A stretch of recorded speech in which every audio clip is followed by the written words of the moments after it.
अस्सलामुअलैकुम वरहमतुल्लाहि वबरकातुहू। मैं हूं अब्दुल हफीज़ साजिद और आप मेरा यूट्यूब पर चैनल देख रहे हैं Umar auto service and mechanical workshop. तो अगर आप हमारे चैनल पे नए हैं तो मैं आपको दिल की अथाह गहराइयों से खुशआमदीद कहता हूं और साथ ही आपसे रिक्वेस्ट करता हूं कि अगर आपने अभी तक हमारे चैनल को सब्सक्राइब नहीं किया तो प्लीज़ सब्सक्राइब करें, लाइक करें, वीडियो अच्छी लगे तो उसको शेयर करें। तो रमज़ान मुबारक का महीना जा रहा है। मेरी दिली दुआ है कि अल्लाह ताला आपको खुश रखे हमेशा। अल्लाह रब्बुल इज़्ज़त आपकी तमाम दिल की नेक हसरतें जो है वो पूरी करे। तो हमारी हौसला अफजाई के लिए अच्छा सा जो कमेंट है वो भी कर दिया करे। तो आज जो मैं वीडियो बनाने वाला हूँ आपके लिए, वो मेरे पास एक मोटरसाइकिल है CD70 धूम। तो उसके नीचे वाले हिस्से से लीकेज हो रही है। तो वो ऐसी लीकेज है कि नज़र ही कुछ नहीं आ रहा कि कहाँ से आ रही है और कहाँ से नहीं। उसकी ख़ास जगह है जहाँ से वो लीकेज कर रहा है। तो मैंने कहा चलो आज की वीडियो भाइयों के साथ शेयर करता हूँ ताकि अगर उनके पास भी कोई ऐसा मसला हो तो उनको इल्म हो, उनको पता हो कि इसकी लीकेज कहाँ से हो रही है। तो चलते हैं वीडियो की तरफ, दिखाते हैं कि उसको क्या मसला है। तो ये हमारे पास मोटरसाइकिल आया, नज़र आ रहा है। इसके ना नीचे वाले हिस्से पे थोड़ा सा और टेढ़ा कर भी लड़के सारा एल लगा हुआ नज़र आ रहा है। तो ये भाईजान मेरे पास आए हैं, वो कहते हैं कि ये लीकेज कर रहा है, बहुत ज़्यादा नज़र आ रहा है, सारे हिस्से पे तेल लग रहा है।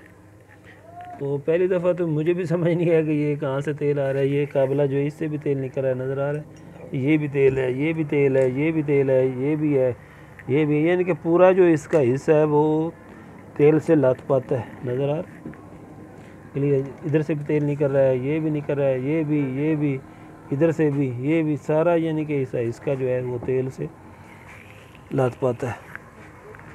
तो इसका चेक करने का तरीक़ाकार ये ठीक है कि आप इसको स्टार्ट करें और उसके बाद देखें कि ये तेल कहाँ से निकल रहा है। तो हम भी आपको स्टार्ट करके दिखाते हैं कि इसका तेल कहाँ से आ रहा है। वैसे तो इसका इस तरह नज़र आ रहा है जिस तरह इसका ये काबला जो है ये लूज़ है, इससे लीकेज हो रहा है, या ये जो मेन टापे का जैन है यहाँ से तेल आ रहा है, लेकिन यहाँ से आ नहीं रहा। मैं आपको दिखाता हूँ कहाँ से आ रहा है। तो असल में इसका जो सिलेंडर का जैन है ना वो लीक है। तो असल में ना इसका ये जो जैन है ना हेड वाला, ये लीक है, नज़र आ रहा है आपको। तो थोड़ी सारी रेस दे भाई लड़के।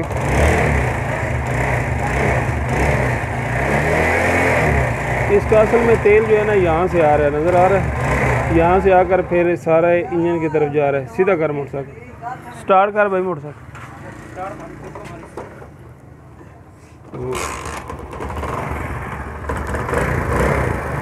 तो इधर रेस के ऊपर आता रहा, इधर रेस के ऊपर आता रहा। तो नज़र आ रहा है ये तेल निकल रहा है, ये वाला नज़र आ रहा है, ये वाला।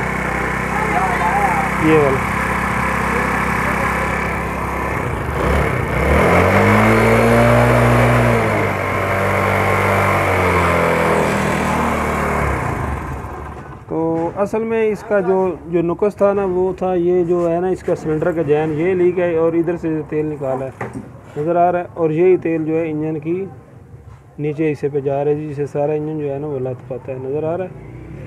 तो अगर आपके पास भी इस तरह का कोई मसला है तो आप सबसे पहले इसको चेक कर लें स्टार्ट करके कि एल निकल कहाँ से है। तो इसकी ज़ाहिरी तो कंडीशन ये लगती थी कि तेल जो है ना वो इंजन वाले चैम्बर वाले काबले से आ रहा है या जो इंजन का मेन टाप है उससे आ रहा है, हालांकि उससे आ नहीं रहा था। असल में इसमें जो नुक्स था वो यही था। तो अगर आपके पास भी कोई गाड़ी आती है इस तरह की, कोई नुक्स या फॉल्ट करती है, तो आप पहले उसको मुकम्मल चेक करें, उसके बाद उसका हल निकालें, तब भी जाकर उसका नुक्स जो है वो निकलेगा। तो दुआ में याद रखें। अल्लाह हाफ़िज़।